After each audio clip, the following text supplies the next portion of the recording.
အာတိတ်ဒေသမှာရွာတရွာလုံးခြေရလက်ရမကျန်ပျောက်ဆုံးသွားခဲ့တဲ့ဇလံတစ်ပုဒ်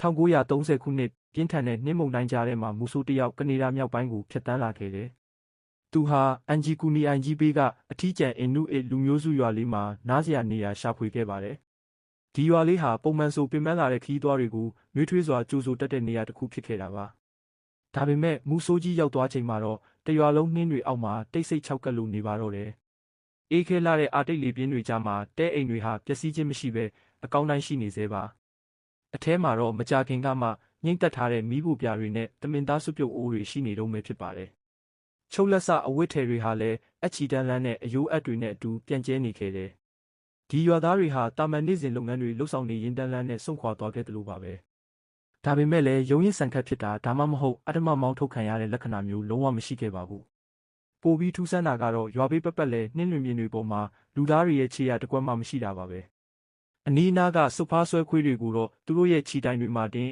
အေးခဲတည်ဆုံးနေတာတွေ့ခဲ့ရတယ်လို့ဆိုပါတယ်။နောက်ပိုင်းသူတေသီတွေကတော့ဒါဟာသတင်းစာတွေကပုံကြီးချက်ရေးထားတဲ့တန်တိုင်တစ်ခုပဲလို့ညှင်းခုန်ခဲ့ကြတယ်။တချို့ကလည်းရှေးဟောင်းရေခဲပြင်နတ်ဝိညာဉ်တွေကရွာသားအလုံးကိုတောနက်ထဲခေါ်ဆောင်သွားတာလို့ယုံကြည်ကြပါတယ်။နောက်ဆုံးမှာတော့အာတိတ်ရဲ့နှင်းထုကြီးဟာအပြေမရှိတဲ့ပု္ပ္ပာအလုံးကိုဒီရွာကလေးနဲ့အတူဖုံးလွှမ်းသွားခဲ့ပါတော့တယ်။